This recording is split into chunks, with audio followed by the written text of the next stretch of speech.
Diversity and inclusivity have been big topics here at the Bahrain International Air Show and many air shows around the world. And to find out IATA's point of view, I've got Jane Hoskisson here. Now, it's great to see you here in Bahrain, in the Middle East, and I think this is a great place to start with diversity and inclusivity. What are your thoughts on the current state of the industry? Yeah, so what we're seeing is it's not where it needs to be. So, it doesn't matter where you are in the world. It's generally about 50-50. The world population evens out like that. And that's not what we see in aviation at all. So we start to see that, yes, of course, we're very familiar with lots of women being in the cabin, but we don't necessarily see that in the flight deck. We don't necessarily see it in operations, on ground handling. So there's still quite a lot to do.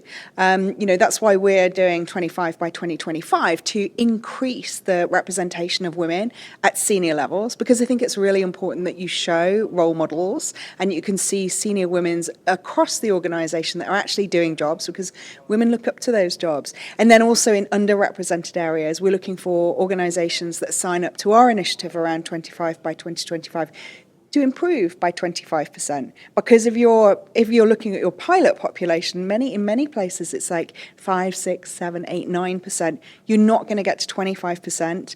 You're already too late because the pipeline isn't there. But you can improve by 25%. Yeah, it's not throwing the towel in because you can't see the way out. You've mentioned your initiative. What's the progress? What progress has been made? Yeah, so that started in 2019, and actually we got fantastic response. 50 airlines signed up just before 2020. And then, of course, COVID happened. And we really thought, oh, no, we're going to start seeing airlines stepping away from it and saying, well, our priority is survival and it's not about diversity. And actually the opposite happened. So we saw a lot of airlines during COVID saying, we cannot sacrifice our gender parity as where it is, or our gender stats where they are, and we really need to kind of think about how we grow back with diversity in mind. And that's why I think we've seen so many airlines now sign up to the initiative, and so many other kind of services in the industry. You mentioned that you can get on board a plane, you can see the cabin crew that are male and female, but what about other specific areas that need to be looked at and worked on? Look, I think the flight deck is the most obvious place. It's still very unique when you hear a female say, "This is your captain speaking." And, even that, because it's so rare, young girls don't see it. So we heard a story earlier today about a lady who's a captain, and her daughter said, "I'd like to meet a captain." And she said, "But I am a captain." She said, No, but the captains are all men. And I think that is probably one of the biggest areas that we really need to address, is the making sure there's visibility of captains in the flight deck. We know there are lots of private companies out there that are carriers. There are also lots of national carriers out there. Do you think governments and these carriers themselves have understood the challenge of the task ahead? I think that they probably didn't prior to about 2020. I think we start to see that more so now. And I think the really great advantage that we have is governments are starting to recognise when they say sustainability, they don't just mean environmental sustainability, they mean sustainability of the workforce, of the economy. And of course, you can't afford to have half your population being excluded from contributing economically. And that's, I think, the really important angle that we need to take, is that, it actually helps economies if you can get more women. And where I think companies and governments are doing really well is when the government actually understands that in some places you need to put legislation in place to address those issues. Often when we use the word challenge, it can be replaced in business to opportunity. So what gives you cause for optimism that we're currently moving in the right direction, if indeed we are? So I would say we are moving in the right direction. Just from an IATA point of view, I really see that. Prior to 2019, I think we had 6 female CEOs in our membership of like 300 members. Now we're at 24 female CEOs, so it's not 25% by any means when we think about our membership base.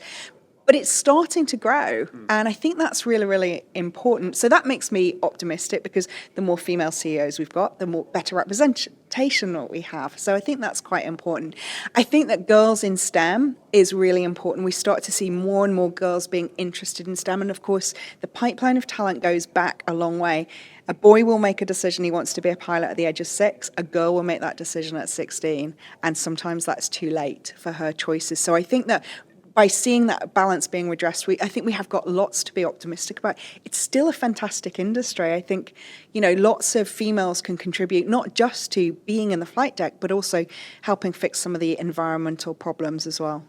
You've mentioned STEM, you've mentioned the high percentage, the equal percentage as it should be, of women that are working and studying in STEM. So what about the retention of the staff on the flight deck? Once you've got them in there, this is something that you might get a huge percentage studying, but if they don't go through and continue, then it's not a waste, but it's a lost opportunity. Yeah, look, I think there's still some barriers that we need to think about how we break down. So obviously it's still financially really challenging for many people to get into the flight deck. So we've got to think about how that gets addressed. And I think certainly, how do we then retain women when they start to build a family?